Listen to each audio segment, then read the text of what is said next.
Olá, você sabe o que é o islamismo? Você sabe quem foi Mohammed ou Maomé? Vem comigo que eu te ajudo.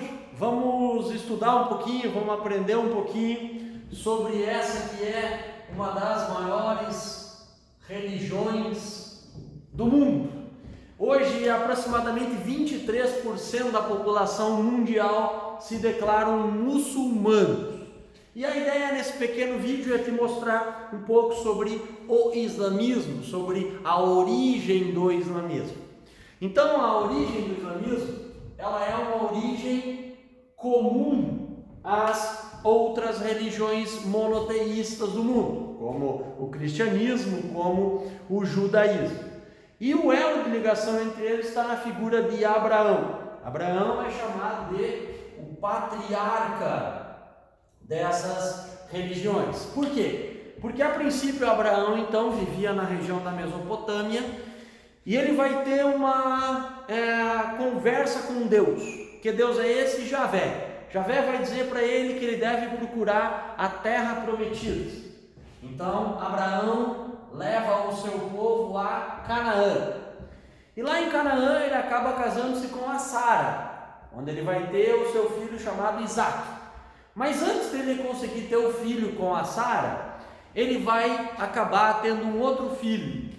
Um filho com uma egípcia, inclusive com o consentimento da Sara, chamada Agar. Com a Agar, Abraão vai ter o seu filho primogênito, chamado de Ismael.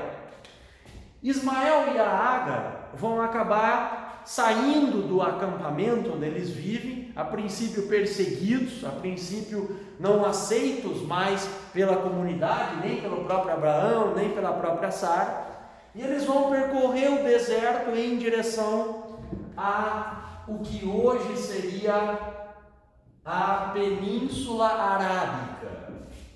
A Península Arábica vai ter aqui para nós um detalhe importantíssimo, um detalhe fundamental. Porque na Península Arábica nós vamos ter séculos mais tarde, milênios mais tarde, o surgimento de uma cidade. Então, na cidade de Meca e na região da Península Arábica, a população vai se considerar descendente do Ismael, lá da época do Abraão. E na cidade de Meca nós vamos ter basicamente dois tipos de indivíduos, dois grupos que vão estar presentes na história de Meca. Que grupos são esses? Uma tribo de povos nômades, que são os beduínos. Os beduínos politeístas migravam por várias regiões aqui da Península Arábica.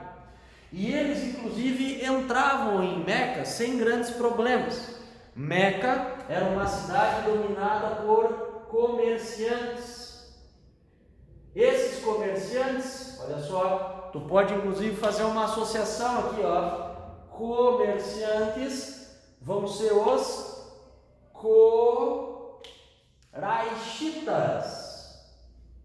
Quraishitas, ok? Então aqui a ideia é muito simples. Os beduínos que migram, que são povos nômades, que entram em contato com outros povos, e isso é importante porque são eles que entram em contato com os judeus, com os hebreus, são eles que entram em contato com os cristãos. Eles frequentam Meca, porque lá em Meca tem um local sagrado para eles, um santuário, que a gente vai chamar de Kaaba. Lá na Kaaba há uma pedra preta, uma espécie de um meteorito preto, que é um lugar de adoração para essa região, para essas pessoas. E lá eles vão depositar inúmeros símbolos, figuras, imagens, e eles têm essa possibilidade de entrar e sair da cidade porque tem acordo com os Quraishitas, que dominam a cidade. Muito bem. Maomé é um Quraishita. Maomé vai nascer numa família com relativa importância dentre os Quraishitas que governam a cidade. Mas ele vai transformar a vida dele quando ele vai casar com uma rica viúva chamada de Khadija. A Khadija, ela é uma Quraishita, viúva, abastada, e que permite ao Maomé se dedicar a sua atividade favorita. Qual era a atividade favorita do Maomé, sobretudo após o casamento com Khadija? Era a atividade de falar em público, falar com as pessoas, e ele vai começar a se tornar ali um líder comunitário. A princípio, nesse momento aqui, o Maomé então faz muitas relações religiosas nos seus discursos. Só que até esse momento Maomé não consegue levar multidões atrás dele. Até o ano de 610 depois de Cristo. Maomé vai fazer uma espécie de um retiro numa montanha próxima a Meca. E lá ele vai ter um fato que vai mudar a sua vida. Ele vai ter um encontro com o anjo Gabriel.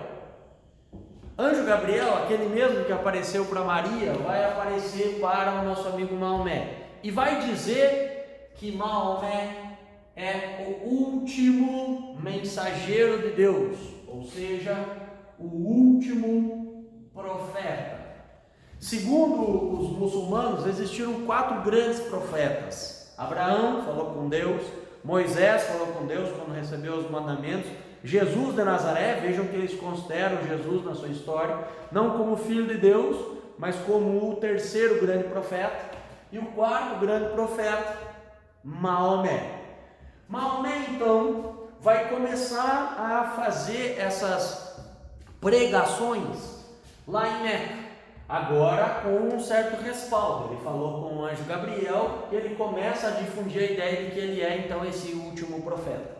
Mesmo assim, a população local não o aceita, não segue as suas ideias como ele talvez gostaria. Então, no ano de 622, ocorre aquilo que a gente chama de Hégira, que inclusive dá origem ao calendário muçulmano. A Hégira, ela vai ser o quê?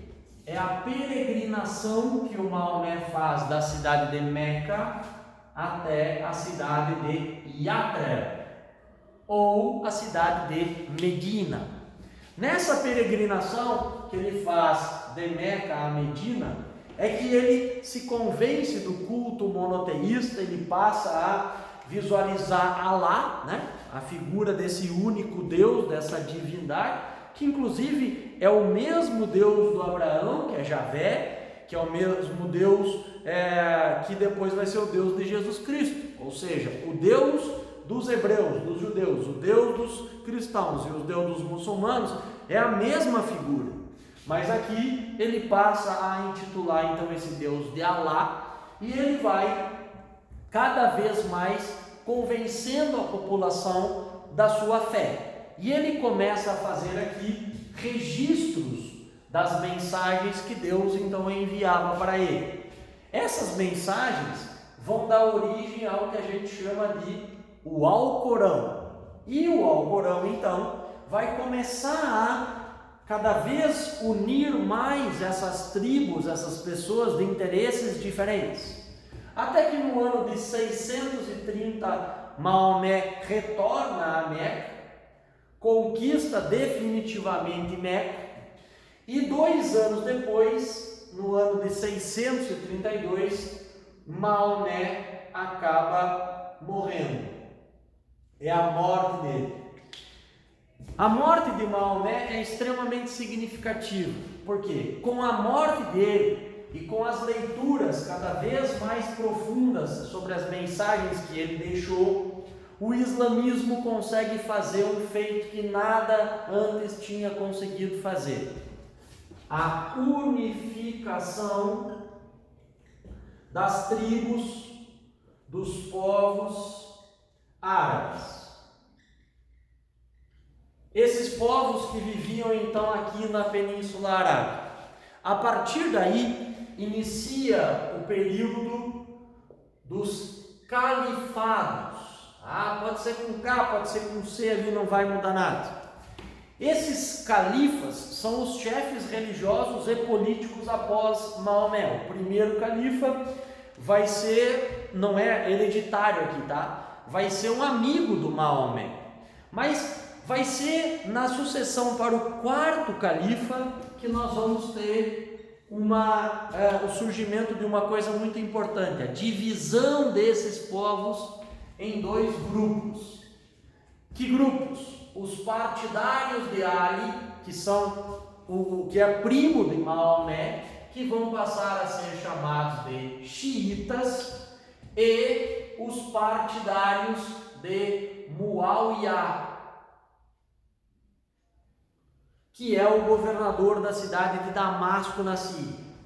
Muawiyah vai acabar sendo o vencedor dessa disputa e dá origem a um grupo que nós chamamos de sunitas, ok? Hoje a gente tem aproximadamente de 10 a 20% da população muçulmana que é xiita, e nós temos aí aproximadamente 80% da população que é sunita. Depois desse processo que a gente chama de califado, a expansão vai ir cada vez mais longe e ela vai chegar até a Europa. Aonde? Na Península Ibérica. Lá na Península Ibérica, os nossos amigos muçulmanos aqui do nosso vídeo, eles vão ser colocados no seu talvez maior desafio militar, enfrentar os cristãos. Eles vão enfrentar os francos numa batalha que fica conhecida como a Batalha de Poitiers. E nessa batalha eles são derrotados, eles não conseguem ir além da Península Ibérica, mas eles se estabelecem e ficam nessa região, conhecidos como mouros, e lá eles formam o Califado de Córdoba. E aí a gente tem então uma síntese do que é o surgimento do islamismo e dessa religião então que começa a mudar a história da humanidade, certo? Espero que você tenha gostado. Fiz aí uma pequena síntese sobre o islamismo e o surgimento do islamismo. Se você gostou desse vídeo, dá um like aí, se inscreve no canal, que aí eu posso continuar gravando essas coisas para vocês. Depois eu prometo fazer um outro vídeo. Eu vou fazer um vídeo para te ter uma noção sobre o islamismo e sobre os pilares do islamismo, o que é essa religião, quais são as crenças entre os muçulmanos. Tá certo? Então, muito obrigado, um grande abraço.